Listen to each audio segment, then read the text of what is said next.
tous les amis de la chimie. Ici, vous avez donc un légume qui est un chou rouge. Et dans ce chou rouge, il y a une molécule qui est très intéressante parce que elle permet de faire des choses. C'est ce qu'on appelle un indicateur coloré naturel. Donc, dans la feuille de chou rouge, il y a une molécule qui est la molécule d'anthocyane. On va essayer de l'extraire de la feuille de chou rouge. C'est ce que j'ai fait ici.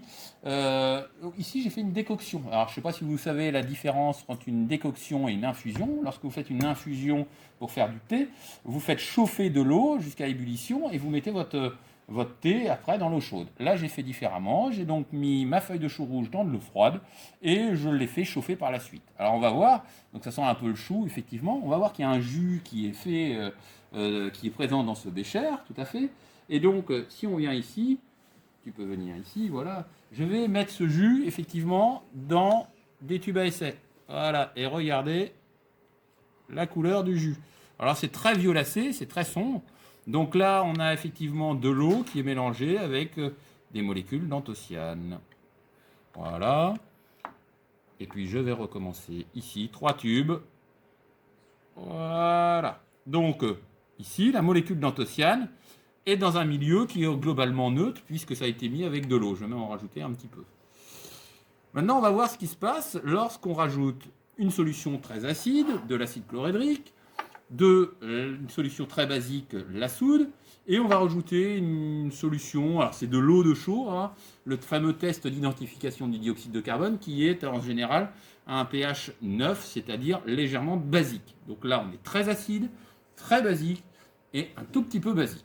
Alors, je vais prendre une pipette, ici, voilà, je vais essayer de ne pas trop aller vite, et je vais mettre un petit peu d'acide chlorhydrique dans le tube à essai contenant l'anthocyane. J'y vais en douceur, je ne sais pas si la caméraman voit bien les choses, et regardez ce qui se passe, la molécule d'anthocyane, elle change de couleur lorsqu'elle est en milieu acide. Voilà, la molécule d'anthocyane, elle est rouge en milieu acide. Superbe, non. Donc, si ma molécule d'anthocyane devient rouge, je sais que je suis en milieu très acide.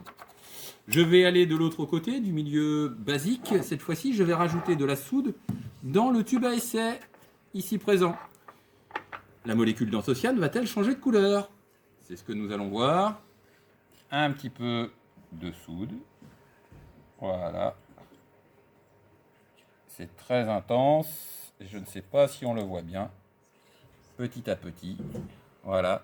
La couleur est verte, oui. Marron. Oh non, regardez, c'est en train même de virer au jaune. Voilà. Au début, c'était vert, et là, on est jaune.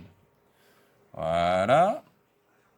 Maintenant, je vais aller sur une teinte intermédiaire, peut-être, avec l'eau de chaux. Je vais prendre l'eau de chaux. Donc là, on est à pH 13, là, on est à pH 1.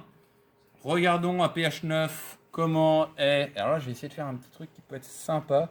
Je vais aller tout doucement, essayer de mettre l'eau de chaux juste en surface. Voilà, on voit la couleur qui change. Voilà. On laisse réagir. Et on a quelque chose... Alors, on ne voit pas très bien peut-être à la caméra. Oui. Voilà. On va obtenir une teinte plutôt bleutée. Regardez sur le dessus, on le voit parfaitement. Alors voilà, il faudrait agiter, continuer à agiter, et je rajoute de l'eau de chaux. Voilà, donc c'est un indicateur coloré naturel. Voilà, bleuté, et là, ça tourne au vert.